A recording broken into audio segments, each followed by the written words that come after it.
Welcome to SELCOtv and the continuation of our Circ2 training. This is going to be covering advanced circulation in this episode.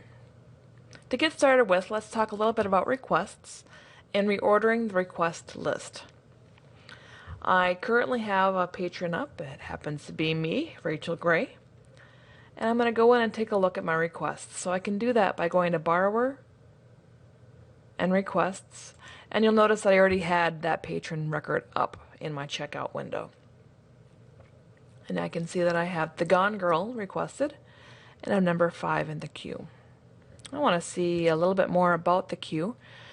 So I hit the item queue button and I get this listing. And on here, you can see there is Rachel Gray, number 4, but I'm actually number 5 in the queue. And that this is an item-specific request. And I realized that I made the item-specific request, so I want to actually do a bibliographic level. I want to get the first available copy instead of waiting for this copy to be returned. So I'm going to go in and actually look up this bib again. So I'm going to do F2.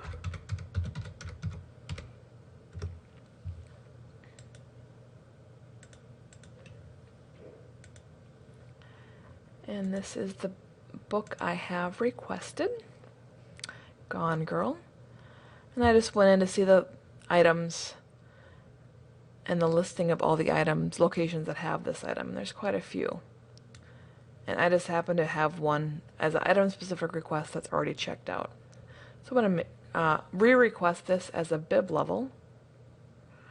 So since my borrower record was up already in the checkout window, it automatically goes to me.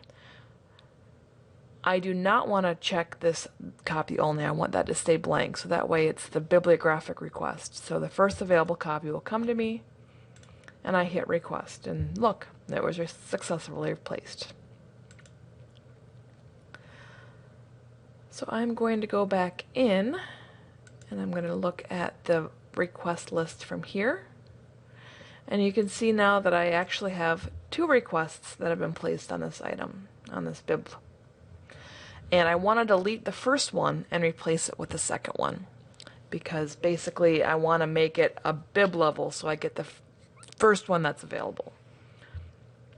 So to start with, I'm going to delete the request here that was the item-specific request that was in number 5 in the list. So I highlight it and hit delete, and yes, it is okay that it is deleted. And then I'm going to select the new one that I just placed, reorder the queue, and move it back to the 5th position. And you can see there I am back in the same spot I was before. We do ask that you only reorder this queue when this kind of situation occurs. It is not good just to take your patrons and move them up to the top of the list. That is something that is a definite no-no. So that is doing the request reordering. To be nice, I usually go in then to the borrower record again, because a block has been placed because that request was deleted. So I'm just going to delete that to clean things up. So the next time Rachel comes in, you won't get that block window coming up. So that's the first part of advanced circulation. Now we're going to take a look at claimed returned, which is our second part of this video. A patron has come in and they have said that they have returned the item that they had checked out.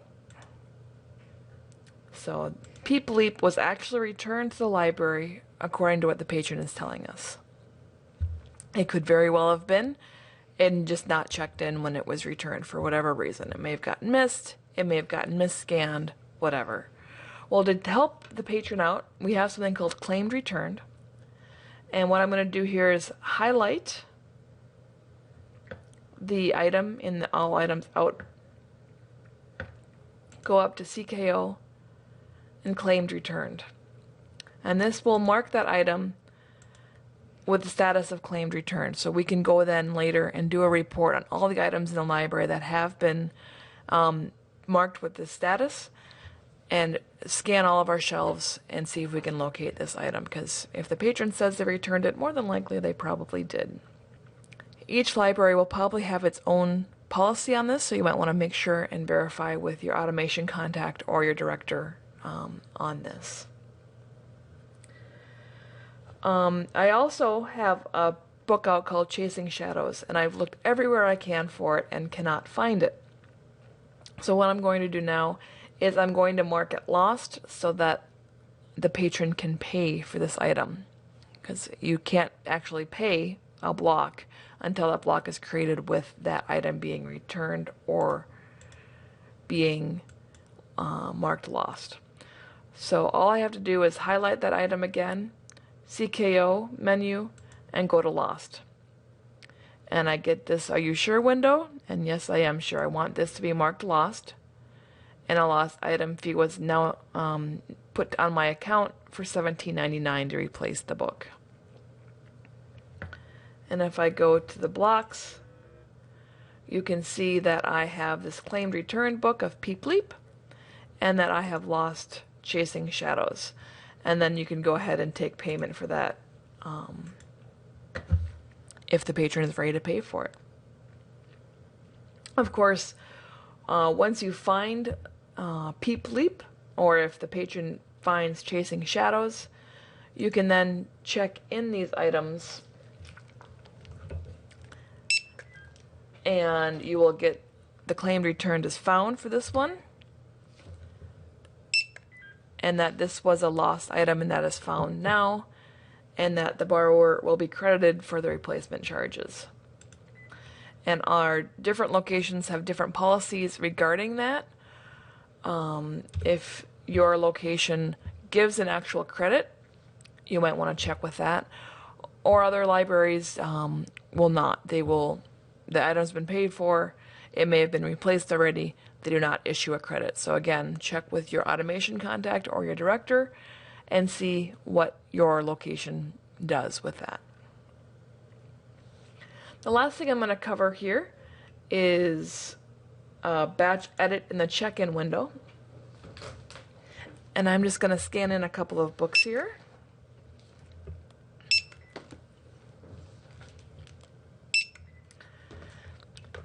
And now that I've got them scanned in, I can do a batch edit. Basically what I'm going to do is highlight, do Control A to select all of the items. I can then go to Edit Item, and then I get the warning that I'm making a batch change. So now that I'm in my batch edit window, I can make a batch edit.